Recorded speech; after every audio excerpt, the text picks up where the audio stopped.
ஆத்ம நண்பர்கள் அனைவருக்கும் அன்பான வணக்கம். மார்கழி மாதத்தின் 13வது நாளில் நாம் இன்றைய தினம் இணைந்திருக்கிறோம். இன்றைய தினம் மாணிக்கவாசக சுவாமிகள் நமக்கு அருளி செய்த திருவம்பாவை பதிகம் என்ன அப்படிங்கிறத நம்ம முதல்ல பார்த்துட்டு வருவோம். அதற்கு பிறகு அதனுடைய பொருள் மற்றும் தாத்பரியங்களையும் மார்கழி தகவலையும் நாம் தொடர்ந்து சிந்திக்கலாம். பைங்குவளை கார்மலரால் செங்கமல பைம்போதால் அங்கம் குறுகினத்தால் பின்னும் அரவத்தால் தங்கள் மலம் கழுவுவார் வந்து சார்தலினால் எங்கள் பிராட்டியும் எங்கோனும் போன்று இசைந்த பொங்கு மடுவில் புக பாய்ந்து பாய்ந்து நம் சங்கச் சிலம்பச் சிலம்பு கலர்ந்து ஆர்ப்ப கொங்கைகள் பொங்கக் குடையும் புனல் பொங்க பங்கைய பூம்புனல் பாய்ந்து ஆடேலோர் எம்பாவாய் என்பது மாணிக்கவாசக சுவாமிகள் நமக்கு அருளி செய்த 13வது நாள் பாடல். இந்த பாடல்ல மாணிக்கவாசக சுவாமிகள் நம்முடைய மன அழுக்குகளை எப்படி நீக்குவது அப்படிங்கிற ஒரு அருமையான தத்துவத்தை நமக்கு விளக்கி இருக்கிறார். முதல்ல வழக்கம் போல நம்முடைய வரிகளினுடைய பொருள் என்ன அப்படிங்கிறத நம்ம பார்த்துட்டு வருவோம். பைங்குவளை கார்மலரால் செங்கமல பைம்போதால் அங்கம் குறுகினத்தால் பின்னும் அரவத்தால் கரிய நிறத்தை உடைய குவளை மலர்கள் அப்படிங்கிறது அந்த குளம் முழுக்க பூத்து இருக்கிறது அப்படிங்கிறத முதல்ல நமக்கு பதிவு செய்கிறார். அதற்கு பிறகு செங்கமலம் பக்கத்துல சிவப்பு நிறம் உடைய தாமரை மலர்கள் பூத்திருக்கிறது அப்படின்னு சொல்றார். குவளை மலர் அப்படிங்கிறது ஊதா நிறத்துக்கும் கொஞ்சம் அடர்த்தியான நிறத்தை உடையது. அதை கொஞ்சம் அப்படி தூரத்துல இருந்து பார்த்தோம்னா அது கொஞ்சம் கருப்பு மாதிரி நமக்கு தெரியும். அது கரிய நிறம் அல்ல, பார்க்கறதுக்கு கரிய நிறம் போல தெரியும். இது எப்படின்னா, இப்போ பகவான் படுத்து இருக்கிறது பார்க்கடல்.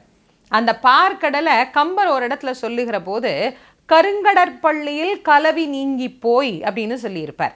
பார்க்கடலை எப்படிங்க கருங்கடல் அப்படின்னு சொல்லலாம் அப்படின்னா, சுவாமியினுடைய திருமேனியிலிருந்து வீசக்கூடிய அந்த அடர்த்தியான பச்சை நிற ஒளி போய் சென்று பார்க்கடலை கருங்கடலாக செய்தது அப்படின்னு என்னுடைய குருநாதர் வள்ளல் வாரியார் சுவாமி அவர்கள் அதுக்கு விளக்கம் கொடுத்திருப்பார். எப்படி அந்த பார்க்கடல் கருங்கடலாக தூரத்துலேருந்து பார்க்கும்போது தெரியுதோ, குவளைங்கிறது அந்த ஒரு வயலட் நிறம்னு நம்ம சொல்கிறோம் இல்லையா, ஊதா நிறம் அப்படின்னு சொல்கிறோம்ல, அந்த நிறத்தை உடையது. ஆனால் அது தூரத்துலேருந்து பார்க்குற போது எப்படி தெரியுதா, இது கருப்பாக இருக்கிற மாதிரி தெரியுதா, பக்கத்தில் இந்த தாமரைப்பூ எப்படி இருக்குது, நல்ல சிகப்பாக இருக்குது அப்படிங்கிற. இப்போ இது 2 பூவுக்காக மட்டும்தான் அது அப்படி சொன்னாரா அப்படின்னா கிடையாது. அதில் ஒரு விஷயமும் இருக்குது. என்ன, கருப்பாக இருக்கிற அந்த பூ அம்பாளாகவும் சிவப்பாக இருக்கிற அந்த பூ சிவபெருமானாகவும் நாம் நினைத்து கொள்ள வேண்டும் அப்படின்னு சொல்றார். சரி, நான் தாத்பரியத்துக்கு பின்னாடி வரேன். இப்போ அடுத்த வரி என்னன்னு பார்ப்போம். தங்கள் மலம் கழுவுவார் வந்து சார்தலினால் எங்கள் பிராட்டியும் எங்கோனும் போன்று இசைந்த. இப்போ அந்த சொன்ன வார்த்தை இங்க பதிவு செய்யறாரு பாருங்க. அந்த குளத்தை காட்டிட்டார். கருப்பா ஒரு பூ இருக்கு, சிகப்பா ஒரு பூ இருக்கு. இன்னொன்னு சொல்றாரு, அதுல நீர் காக்கைகள் எல்லாம் மிதந்து கொண்டு இருக்கிறது. அந்த குளத்துல குளிக்க வர்றாங்க. நம்ம எல்லாம் குளிக்க போகின்ற போது தங்கள் மலத்தை கழுவ வரக்கூடிய அந்த ஆத்மாக்கள் அந்த குளத்தை எப்படி பாவிக்கிறாங்களா, சிவனும் பார்வதியும் இணைந்த தடாகமாக அவர்கள் பாவிக்கிறார்கள். அதைத்தான் இந்த வரியில சொல்றார். அடுத்த வரியில என்ன சொல்றாருன்னா, பொங்கு மடுவில் புக பாய்ந்து பாய்ந்து நம் சங்கம் சிலம்பச் சிலம்பு கலர்ந்து ஆர்ப்ப. இந்த தெய்வீகமான குளத்தில் புகுந்து நம்முடைய கால்களில் இருக்கக்கூடிய சிலம்பு, சதங்கை, தண்டை இதெல்லாம் அணி எழுப்ப, கைகளிலே நாம் அணிந்திருக்கக்கூடிய வளையல்கள் எல்லாம் ஒளி எழுப்ப, நல்ல அருமையான நீராடி கொண்டிருக்கக்கூடிய அந்த சூழலை இங்கே பதிவு செய்து காட்டுகிறார். கொங்கைகள் பொங்க குடையும் புனல் பொங்க பங்கைய பூம்புனல் பாய்ந்து ஆடேலோர் எம்பாவாய். உடல் முழுவதும் நனையும் வண்ணமாக நாம் இங்கே குளித்து நம்முடைய மல மாயங்களை நீக்கிக் கொள்வதற்கு முயற்சிக்கணும் அப்படின்னு இங்கே நிறைவு செய்கிறார். சரி, இந்த பாடலினுடைய தாத்பரியமாக மாணிக்கவாசகர் நமக்கு சொல்ல வந்திருக்கிற விஷயம் என்ன அப்படின்னா, நாம் போய் நீராடுகிறோமே அது சாதாரணமான குளம் அல்ல. முதல்ல அதை தீர்மானம் பண்ணிக்கணும். அது யாரு? சிவனும் பார்வதியும் என்கின்ற ஒரு அற்புதமான ஆத்ம குளம். இது ஒரு பக்கம் சிவன், ஒரு பக்கம் பார்வதி. அம்பாள் கருப்பு தான், இதை எல்லாருமே ஒத்துக்கணும். ஏன் அப்படின்னா, அம்பாளுக்கு ஷியாமளா அப்படின்னு ஒரு பேர் இருக்கு. அம்பாள் கரிய நிறத்தை உடையவள் அப்படின்னு. ஏன்னா நாராயணனுக்கு அவர் சகோதரி, அருணகிரிநாதர் கூட அச்சுத சகோதரி, அனைத்து வேத தலைவி அப்படின்னு சொல்லி இருக்கிறார். அப்போ நாராயணனுக்கு சகோதரி, அண்ணனும் கருப்பு, தங்கச்சியும் கருப்பு. இதில் என்ன தவறு இருக்குது? கருப்பு என்பது ஒரு நிறம். பல பேர் கருப்பு வெறுப்பான நிறம் அப்படின்னு நினைக்கிறோம். கிடையாது. கருப்பு என்பது ரசனைக்குரிய ஒரு நிறம். கண்ணன் கருப்பு.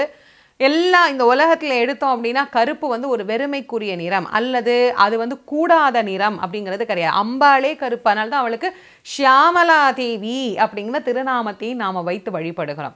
சுவாமி எப்படி இருக்கிறார்? செக்கச்செவேர்னு இருக்கிறாராம். குனித்த புருவமும் கொவ்வை செவ்வாயில் குமிழ் சிரிப்பும் பணித்த சடையும் பவழம்போல் மேனியில் பால் வண்ணீரும் இனித்தமுடன் எடுத்த பொற்பாதமும் காணப்பெற்றால் மனித்த பறவையும் வாண்டுவதே இம்மாநிலத்தேன்னு பாடினாங்க இல்லையா? அப்போ சுவாமி சிகப்பு, அம்பாள் கருப்பு. இப்படி இருக்கிற அந்த ஆத்ம குலத்தில் நாம் போய் நீராட போகின்றோம். எதை கழுவுறதுக்கு? உடம்புல இருக்கிற அழுக்கெல்லாம் கழுவுறதுக்கா? கிடையாது.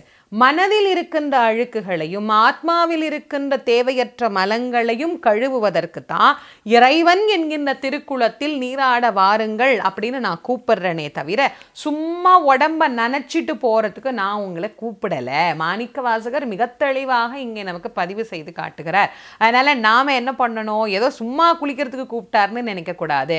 ஆத்ம அழுக்குகளை நீக்கத்தான் நம்மை அழைத்திருக்கிறார் அப்படிங்கிறத நம்ம தெளிவாக புரிஞ்சுக்கணும்.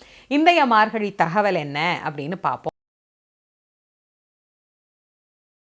ஆலயத்துக்கு நாம் போய் வழிபடுகிற போது அந்த ஆலயத்தில் தீபாராதனை காட்டி நமக்கு கொண்டு கொடுக்கக்கூடிய அர்ச்சகருக்கோ சரி, பட்டாச்சாரியாருக்கோ சரி, பூசாரிக்கோ சரி, அந்த தீபத்தட்டில் காசு போட்டுட்டு தான் தீபாராதனை எடுக்கணுமா அப்படின்னு நிறைய பேருக்கு ஒரு கேள்வி இருக்கும்.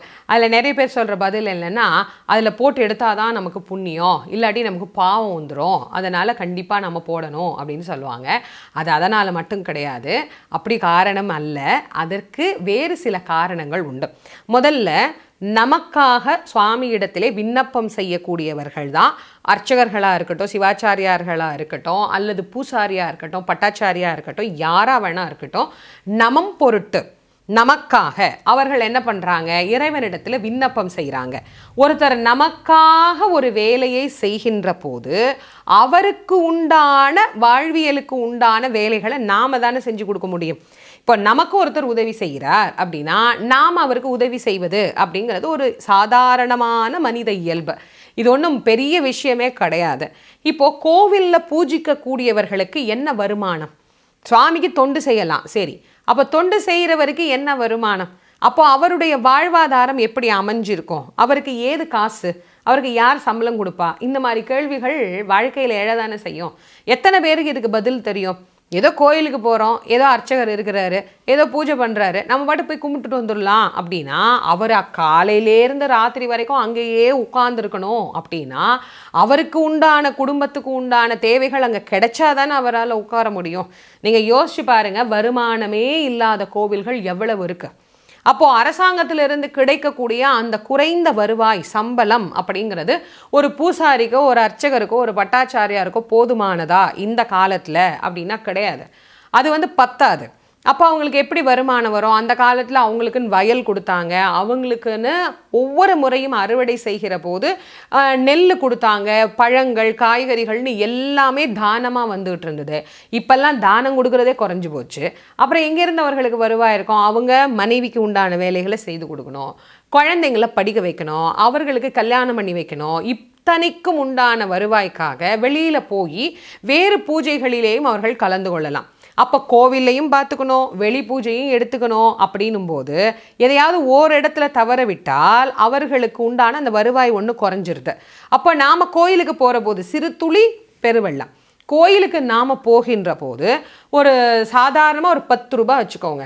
ஒரு 10 ரூபா நாம் ஒரு ஐயருக்கு நம்ம தட்டில் வச்சுட்டு போனோம் அப்படின்னா அன்றைக்கி கோவிலுக்கு ஒரு 10 பேர், ஒரு 20 பேர் வந்தாங்க அப்படின்னா அன்றைய குடும்ப செலவை அவர் நடத்துவதற்கு உண்டான அந்த வருமானம் அவருக்கு கிடைத்துவிடும்.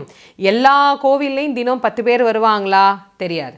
வர்றவங்க எல்லாம் 10 ரூபா வைப்பாங்களா? அதுவும் தெரியாது. சில பேர் 1 ரூபா, 50 காசு இன்னமும் அந்த தட்டில் போகிறத நான் பார்க்குறேன். ஏன்னா அது என்ன அவ்வளோ கஞ்சத்தனமாக மாறிடுச்சு மனசு அப்படிங்கிறது தெரியலை. ஒரு 10 ரூபா தான் தாராளமாக வைங்களேன், வச்சா நாம் என்ன குறைஞ்சிட போகிறோம்? ஆனால் அவருக்கு அது பெருசாக இருக்கும். நமக்கு ஒரு 10 ரூபா தானே, சரி ஒரு தர்மம் செய்த அந்த பலன் நமக்கு கிடைக்கும் அப்படிங்கிற எண்ணம் முதல்ல வரணும். எத்தனையோ ஆலயங்களுக்கு அடியேன் வந்து சொற்பொழிவுக்கு போகின்ற போது அங்கே இருக்கக்கூடிய சிவாச்சாரியார்களாக இருக்கட்டும், பட்டாச்சாரியார்களாக இருக்கட்டும், அல்லது கிராமத்து கோவில்களில் பூசாரிகள்னு இருப்பாங்க, அந்த பூசாரிகளாக இருக்கட்டும், ரொம்ப வருத்தத்தோடு வந்து என்கிட்ட சொல்லுவாங்க, அம்மா எங்கள் பசங்களை படிக்க வைக்கிறதுக்கான வருமானம் எங்ககிட்ட கிடையாது, கோவிலில் அவ்வளோ காசும் இல்லை, எங்களுக்கு சம்பளமும் கிடையாது, ஏதோ எங்கள் தாத்தா பூஜை பண்ணார், எங்கள் அப்பா பூஜை பண்ணாருங்கிறதுக்காக நாங்களும் இப்படியே இங்கேயே உட்காந்துருந்து எங்கள் பிள்ளைங்க வாழ்க்கை எங்களால் தொலைச்சிட முடியாது, அதனால் இங்கேருந்து வெளியே போகிறதுக்கும் மனசு வரலை, கொஞ்சம் நீங்கள் மேடையில் பேசும்போது சொல்லுங்கம்மா, ஐயர் தட்டில் கொஞ்சம் காசு போட்டுட்டு போக சொல்லுங்கள், நீங்கள் சொன்னால் நிறைய பேர் கேட்பாங்க, ஏதோ எங்கள் வாழ்வாதாரத்துக்கு ஏதாவது ஒரு வழி பண்ணுங்க அப்படின்னு அவர்கள் கேட்கக்கூடிய அந்த வார்த்தையை பல பேர்கிட்ட இருந்து நான் பல காலமாக கேட்டுட்ருக்கேன். நான் ரொம்ப அன்போட ஒரு விஷயம் சொல்லிக்கிறேன், நமக்கு தர்மம் செய்யக்கூடிய வாய்ப்பை கடவுள் கொடுத்துருக்கிறாரே அப்படிங்கிறதே நாமெல்லாம் ரொம்ப சந்தோஷப்படணும். நம்மளால் ஒரு 10 ரூபாய் ஒருத்தருக்கு தர்மம் பண்ண முடியுது அப்படிங்கிறதே ஒரு பெரிய விஷயம் தானே, அதையே நாம் செய்ய தவறணும். அதனால் இந்த ஒரு மனிதாபிமானத்தின் அடிப்படையிலேயும் நமக்கென்று பூஜிப்பவரிடத்திலே நாம் அந்த பணத்தை செலுத்திவிட்டு நம்முடைய பிரசாதத்தை பெற்றுக்கொள்ளுகிற போது அந்த முழு பலனையும் நம்மால் பெற்றுக்கொண்ட ஒரு திருப்தியை அந்த பூஜை காலத்தில் நம்மால் பெற முடியும். அதனால் இனிமே ஆலயத்திற்கு செல்லுகிற போது அந்த ஆலயத்தில் இருக்கக்கூடிய அர்ச்சகர்களுக்கும், சிவாச்சாரியார்களுக்கும், பட்டாச்சாரியார்களுக்கும், கோவில் பூசாரிக்கும் அவங்க இந்த கோயிலை விட்டு போகணும் அப்படின்னு நினைக்கக்கூடாது. அவர்கள் இங்கு இன்னும் பாரம்பரியமாக என்னுடைய பிள்ளை இங்கே பூஜை பண்ணணும், இந்த ஆலயத்தில் என் பையன் இருக்கணும், நான் தீண்டி வழிபட்ட இந்த தெய்வத்தை என் பையனும் பராமரிக்கணும் அப்படின்னு நினைக்கிற அளவுக்கு மகிழ்ச்சியாக நாம் அவங்கள வச்சுக்கணும் அப்படிங்கிறத என்னுடைய அன்பு வேண்டுகோளாக இந்த நேரத்தில் உங்கள் அனைவரிடத்திலையும் பகிர்ந்து கொண்டு மீண்டும் அடுத்த பதிவில் உங்கள் அனைவரையும் சந்திக்கும் வரை உங்கள் அனைவருக்கும் நன்றியும் வணக்கமும் கூறி விடை பெறுவது திருமுருக வள்ளல் வாரியார் சுவாமிகளின் மாணவி தேசமங்கேற்கரசி. நன்றி, வணக்கம்.